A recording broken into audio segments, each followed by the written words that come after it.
Assalamualaikum warahmatullahi wabarakatuh. Saya Fairuz Putranvi dengan NIM C1C0152 dari kelas R011.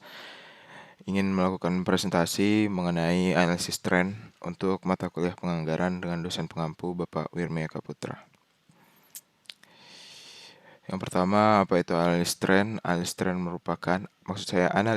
merupakan suatu metode analisis statistika yang ditunjukkan untuk melakukan suatu estimasi atau peramalan pada masa yang akan datang. Untuk melakukan peramalan dengan baik, maka dibutuhkan berbagai macam informasi data yang cukup banyak dan diamati dalam periode waktu yang relatif cukup panjang. Sehingga hasil analisis tersebut dapat mengetahui sampai berapa besar fluktuasi yang terjadi dan faktor-faktor apa saja yang mempengaruhi terhadap perubahan tersebut. Metode yang dapat digunakan untuk analisis tren ini adalah yang pertama, analisis tren garis lurus.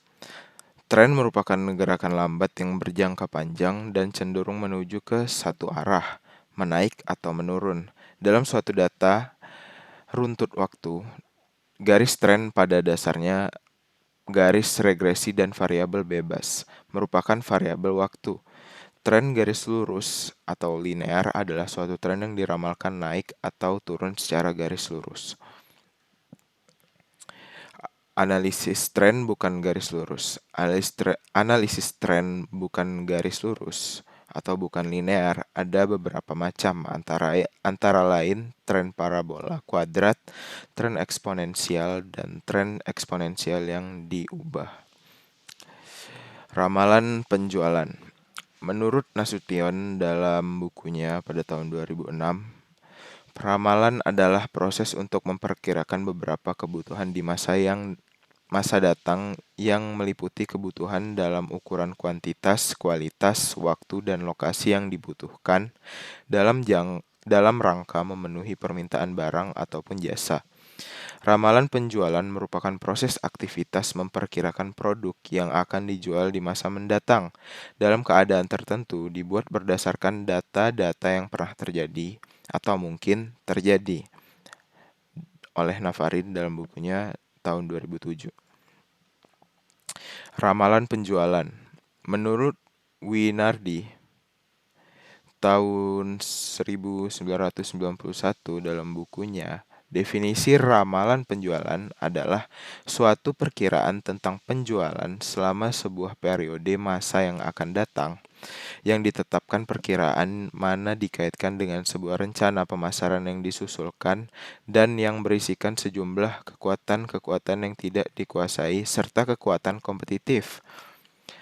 Kegunaan analisis tren. Secara umum, semua anggaran termasuk analisis tren, peramalan, atau forecasting. Anggaran pendapatan penjualan mempunyai 3 kegunaan pokok, yaitu pedoman kerja dan sebagai perkoordinasian kerja. 3 sebagai alat pengawasan kerja yang membantu manajemen dalam mencapai tujuan perusahaan. Sudah sampai kesimpulan. Maksud saya, tren adalah suatu gerakan atau kecenderungan naik turun dalam jangka panjang yang dari rata-rata perubahan dari waktu ke waktu. Rata-rata perubahan tersebut dapat bertambah maupun berkurang. Jika rata-rata perubahan bertambah disebut tren positif atau tren yang mempunyai kecenderungan naik. Sebaliknya, jika rata-rata perubahan berkurang disebut tren negatif atau tren yang mempunyai kecenderungan menurun. Baik, sekian presentasi dari saya. Mohon maaf jika ada salah. Jika ada kesalahan dalam menyampaikan kata, terima kasih.